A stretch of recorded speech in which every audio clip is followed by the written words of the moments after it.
Welcome to Vigorous Health. I'm Coach Steve. I'm going to go off cycle and do post-cycle therapy after 7 or 8 years of blasting and cruising. So that's going to be very, very interesting. I'm going to document the whole thing here, or, not really document it, but you guys can watch me shrink over the next 3 months, which is always going to be, fun in the comment field. Like, what happened to your shoulders? And why is your face so small? Well, I'm doing a post-cycle therapy, so you guys be generous, and I'm going to explain to you why.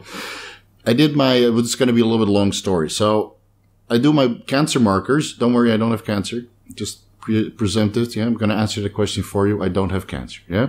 So I do my cancer markers screening every 3 years because I have cancer in my family, which developed at like 75, 70-year-old.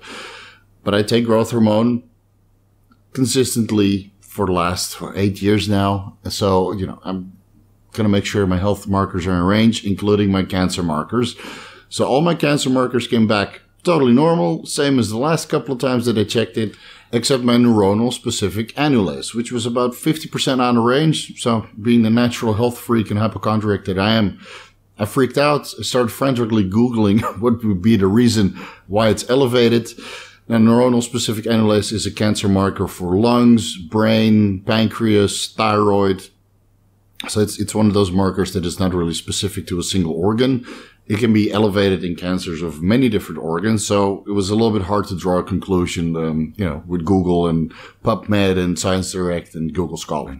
So after realizing I wasn't really going to solve this problem by myself, and I wasn't getting any smarter by doing all this extra research because, you get it down into the rabbit hole and it doesn't really answer any of the questions that I had. So I called the hospital, made an appointment with a cancer expert, and met with them the next day to go over everything and run a myriad of tests to see if I had cancer and what I could do about it. So luckily, after all the tests, I didn't have cancer, but let's go over what was discussed. So when I met with the doctor, we went over my entire medical history, when I started taking steroids, how it affected my blood work. I've got so much blood work. I brought a graph over the last 10 years to see how my creatinine was changing and my liver enzymes were changing, and, even a graph for all the cancer markers. That's how much blood work I got. I can put it in graphs and they're detailed graphs. Went over my family's medical history with cancer, at what point of life they developed, which kind of cancer they ended up getting, and if they passed or were able to cure it. So we went over everything, and we decided to run a couple of tests. So the first test was to see if neuronal specific annulase was still elevated, because it has a 24-hour half-life, and it could just be a one-off, which ended up being the case. It was elevated for 1 day, 2 days, and then it came back down to baseline, which was comparable to all the other NSE results that I got from my previous cancer marker screenings. We did check 2 other lung cancer markers, which I can't really remember what the abbreviations were, but those came back way below baseline. So, in that sense, cancer-free, clear, job done. Besides checking these lung-specific cancer markers, which luckily came back into baseline, I also did an ultrasound of most of my organs. And I haven't done that in forever, besides the heart and the kidneys.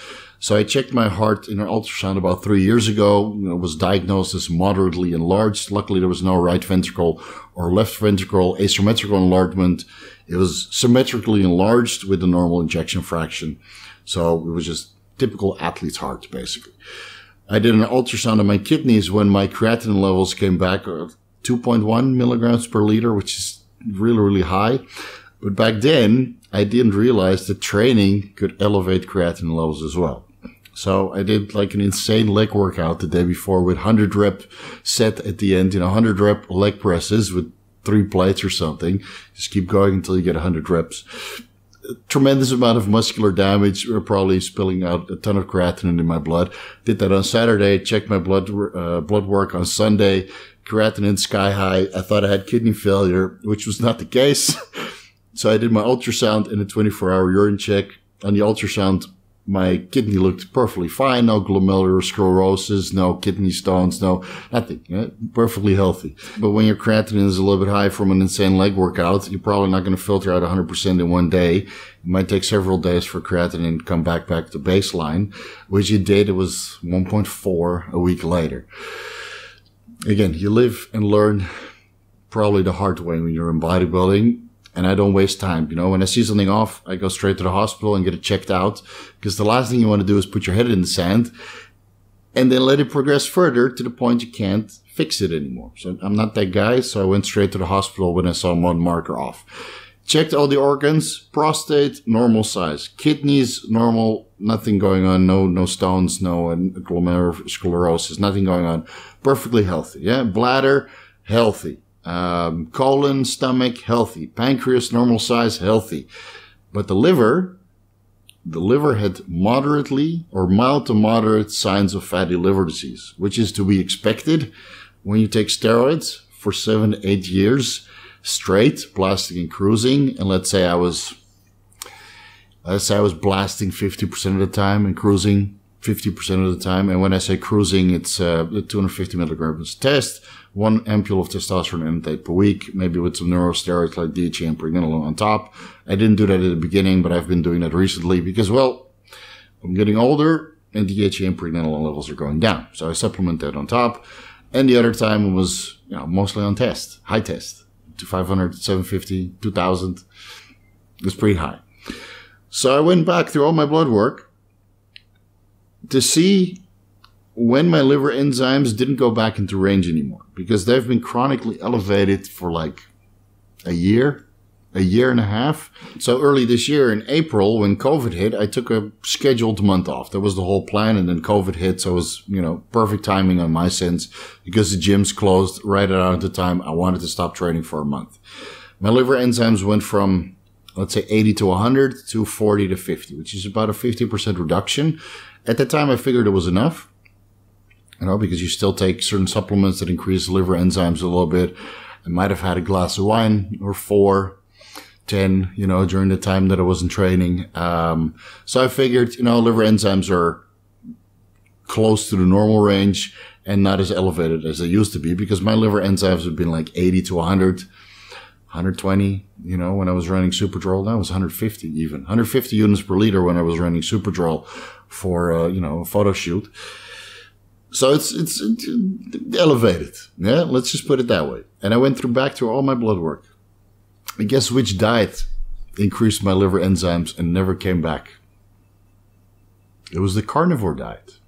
It was a carnivore diet experiment that I did in February 2019, where I ate carnivore. Now, it was within the restrictions of carnivore. I added in a little bit of chia seeds, not making it 100% carnivore. Well, let's call it 95% carnivore plus chia seeds. Yeah.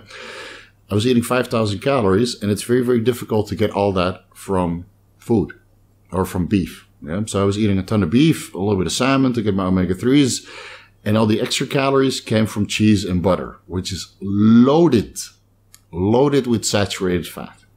And after that, my liver enzymes haven't come down. Now, during that time, I was also using hormone replacement.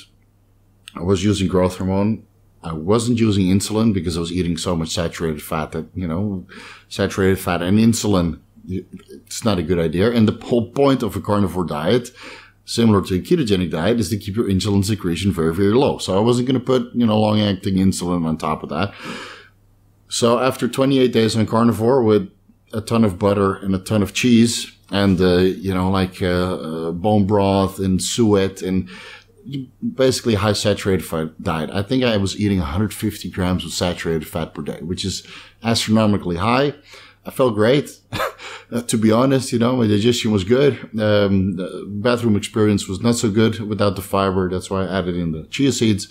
Anyway, so since that time, since this super high saturated fat diet, my liver enzymes haven't gone down. So I think I developed most of my fatty liver disease or fatty liver symptoms in the 1 month that I took a carnivore diet. And my liver enzymes haven't gone down since, because I've been on steroids the whole time. And, if you really want your liver to regenerate, you need to come off steroids. PCT, reduce my testosterone and androgen levels to peanuts. And then, hopefully if I can source triptorelin, by the time I'm androgen deficient, hopefully I can source triptorelin here on a prescription, start my PCT with triptorelin, and then transition into Nolvadex and Clomid. If I can't get pharmaceutical triptorelin prescribed, I'll source pharmaceutical grade ACG or HMG. ACG to, restart testosterone production and a little bit of semen production again in the Sertoli cells. And then HMG, which contains both LH and FSH. I'll probably run that for a prolonged period of time because it only contains 75 units of LH and 75 units of FSH, which is complementary to ACG and then later on Nolvadex and Clomid. So that's mostly for fertility because fertility takes a little bit longer to kick back because testosterone production is, almost instantaneous and then increases from there. But semen production, to get healthy semen, it takes like 90 days. Now, luckily for me, my fertility never really goes down, but I might as well run the entire post-cycle therapy the right way, which is all going to be detailed in the, post-cycle therapy the correct way ebook. So I'm going to follow my own advice and do post-cycle therapy that way. First step is to let all the androgens decline and then start PCT. So it might take a month because I was on testosterone and primobolan. Testosterone, anthate, and castor oil has a 34-day half-life. So even if I stop injecting for a month, there might still be superphysiological dosages of testosterone in my system. So I'm just going to wait. I stopped injecting testosterone last week, testosterone primo last week, and I'm just going to let it decline. And just wait, the proper way to do PCT. By the time you're androgen deficient, you can start PCT because then you don't have a negative feedback. Yeah? Which one you think is going to win? Testosterone or ACG, or testosterone or triptorelin? So if there's no testosterone, no DHT, then I can start PCT. And it might take a while because testosterone enanthate with a 34-day half-life in castor oil takes a while to decline. So over the next few weeks, you guys can watch me shrink, which is all part of the process and to be expected when you're going off cycle. I'll still train. Don't worry about that. It's just not going to be at the same intensity as I had before because I have no hormones to recover with. They're slowly tapering off. So my training intensity, I'm going to, keep that at a gym rat level. I'm just going to go to the gym with zero intention to build muscle. I'm going to go to the gym for fun. I'm going to put my headphones away. I'm not going to get into the zone. I'm going to move weight, do reps, and send a decent amount of stimulus to prevent rhabdomyolysis. Because, if I stop training altogether and you don't get the stimulation to at least maintain muscle size, at one point you're just going to leak protein into the bloodstream, in the form of rhabdomyolysis, and it's going to tax your kidneys. So, for all you guys that want to come off and don't have the androgenic incentive to train, you still need to train because otherwise you're going to create rhabdomyolysis and all that creatinine and creatine phosphate kinase and amino acids in your muscle is just going to dump into the bloodstream and tax your kidneys. So that's something you don't want. So don't worry, I'll still train. It's just not going to be in high intensity, and it's going to be how to call this the best way. Train like a gym rat to remain the same. Yeah, and I hope I don't invent any gym rats out there, but that's the way it is. So, train to maintain, let all the androgen levels decline, and over the course of like 3 to 6 months, without super physiological dosages of androgens, testosterone or DHT, my liver should regenerate and take care of the fatty liver, or the fat deposits within my liver. Now I'm going to speed up the process with a couple supplements, TUDCA, vitamin E, SAM-E, which actually increases glutathione content within the liver, which of course helps with the regeneration process. I'm going to add in a little bit of silymarin. I never took silymarin because I should have just added it, to be honest. I should have just added it because, when you read a little bit into the literature, and it's the same as what they say about dinyl-methane, it's an androgen receptor antagonist, and you prevent the anabolism of the testosterone or primo or whatever you're taking, right? Well, there's still a little bit of testosterone primo in the bloodstream. I was taking dinyl-methane, and these biceps don't look any smaller, baby. Yeah, they still look good. Yeah, I can't say how small they will be in 4 weeks from now. But for now, I'm good, and I'm still running dinyl-methane. So in that sense, the androgen receptor antagonism or agonism, or the blocking of androgen receptors and acting as an anti-androgen, completely bullshit. And I'm sure it's the same for dinyl-methane and silymarin. It's a non-issue. So I'm going to add in the silymarin and run that out to the point, my liver enzymes are in range. And where I want them is at the bottom of the range. Yeah, not to the top of the reference range. I want them around 20 to 30 units per liter, not 40 to 50. I'll do another ultrasound in about 6 months. So I expect to be off for 6 months. But if my liver enzymes come back into range relatively fast, I might schedule that ultrasound sooner. Because, with the ultrasound, let's look at it this way.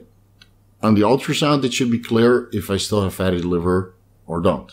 Yeah. When I got the results, or when I was discussing this with the doctor, after all the other results came back, good.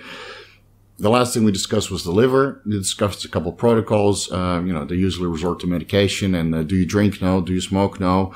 Do you exercise? Yes. Are your triglycerides and LDL chronically high? No. So all the symptoms that sedentary average people have in cases of fatty liver disease, I don't have, or I don't do. So it's probably just from butter and cheese abuse during the time when I did my carnivore diet, and my liver hasn't been able to regenerate because I'm still taking testosterone. And, in that time I took, oral steroids like Superdrol, Anavar. I think I took Winstrol for a while. And of course, super physiological dosages of testosterone really prevented the liver from regenerating and clearing out all this fatty tissue that's built up inside. So we're going to reverse that, go off all the steroids, increase the supplementation to promote liver detoxification of the built-up fat storage within the liver. I already talked with Leo from Leo Longevity, and he recommended fasting for 2 or 3 days. That's where you see most of the fat metabolism within the liver. So I'll be doing weekly fasts for 2 or 3 days. Let's see how long I can sustain that. I think the longest I've done was 15 days of fasting over 3 weeks. So that's, 5 days, and then Saturday you eat a little bit of ketogenic food. Sunday you pig out, reglycogenate the muscle. And then the next week do the same thing, 5 days of fasting, ketogenic on Saturday, pig out on Sunday, and then again. It was very, very hard. But my blood work improved tremendously. And in that before and after video that we did a while ago, where I did 2 rounds of fasting, you can see that, I even posted my blood work results and the changes. But you see that my liver enzymes there were, decently elevated, even though I was on hormone replacement, and I always wrote it off as training intensity, or because, you take a little bit of Accutane and the myriad of health supplements that you take, they can increase the liver enzymes as well. So in that sense, I was wrong. It was fatty liver, which we're now going to address. PCT the right way, and then let my liver regenerate over the next 6 months and clean out a little bit of this excess fatty tissue that's inside by fasting, by health supplementation, TUDCA, NAC, SAMe, reduced glutathione, vitamin E, silymarin. And then I think that's about it for now, but I'll do a little bit more research to extend that detoxification supplementation protocol and hopefully make it better from there. So besides the mild to moderate fatty liver that it's been diagnosed now, everything is perfectly fine. All my organs are okay. My heart, judging by the x-ray, actually reduced in size compared to the echocardiogram and ultrasounds that I did 3 years ago, where it was diagnosed as moderately enlarged, similar to what a normal athlete's heart would be. But that's comparing an ultrasound to an x-ray. So I'm not really sure how much my heart reduced in volume or size, because it's not quantifiable. The doctor said it was noticeably smaller, but I'm not sure how much noticeable or significant or quantifiable, how many centimeters it got smaller. So I'm still waiting for a quote from the hospital or for a CT scan, ultrasound, and a echocardiogram stress test, which I will do in the future. Maybe that will be in discount. It's not something alarming that I need to do very, very fast. So might be postponed a little bit until I get, a better deal from a hospital or find a hospital where it's cheaper. Because again, I'm paying all of this out of pocket. And it's not something I need to do tomorrow. So I'm just going to look for a good deal and then do a CT scan, another ultrasound, and an echocardiogram stress test on my heart to see if it actually reduced in size. Because over the last 3 years, I've been megadosing ubiquinol at 400 milligrams per day, which is something they recommend to heart patients, either, they have a coronary artery disease or a heart attack in the past. I think if in case of a heart attack, they recommend maybe 400 to 800 milligrams of ubiquinol. So I'm taking 400 per day. It's one of the reasons why I started taking that pre-workout, to really supply energy to my heart and allow it to operate under the highest capacity when you're doing these crazy sets of failure. I added in 5,000 milligrams of taurine just year round. I take 250 milligrams of shilajit fulvic acid, which actually helps with the absorption of ubiquinol, so that, has a synergistic effect. And then I started taking nebivolol recently, 5 milligrams of nebivolol, to reduce my heart rate, which I know I still need to make a video about that, which I will do in the future. So it's 400 milligrams of ubiquinol, 250 to 500 milligrams of shilajit fulvic acid, 5,000 milligrams of taurine, and did I mention nebivolol already? Man, it's been a long day. And 5 milligrams of nebivolol per day is like a heart stack. And judging by the ultrasound and the X-ray, I know it's a little bit presumptuous, but it appears that I've shrunk my heart to a normal size. So that's good news. Presumptuous good news. So here's the timeline. When I feel like a little girl, I'm gonna do my blood work and see where my testosterone, DHT, sexual binding globulin, estrogen, and LH and FSH levels are at. Maybe those already increased, naturally. So let's see if I even need triptorelin or ACG. So that will be the first blood work. When I feel like a little girl, I'll check my hormone levels and, of course, my liver enzymes. Then I'll run triptorelin or ACG and HMG consecutively, and then do my blood work to see if my testosterone, estrogen, DHT, DHA sulfate levels increased. And then I'll run Nolvadex and Clomid and check if my LH and FSH levels increased sufficiently, and monitor my testosterone levels. So that will be over the course of the next 4 months. We'll check that. I'll post the blood work here on YouTube for your guys' enjoyment and learning experience. And the last thing I'll add to this video is that every year I do an ACG blast to see how much testosterone I can produce naturally. Now, again, ACG doesn't really compare to normal levels of LH and FSH, because even ACG at 500 units per every other day is super physiological levels. So on an ACG blast after 2 weeks, which is comparable to what you would do during a normal PCT, my testosterone levels come back between 800 to 700 nanograms per deciliter. Last time was 742 nanograms per deciliter. So that's on ACG is sufficient, but let's see how much that testosterone is going to be after a full PCT. And, natural LH and FSH is the one producing the testosterone and not synthetic.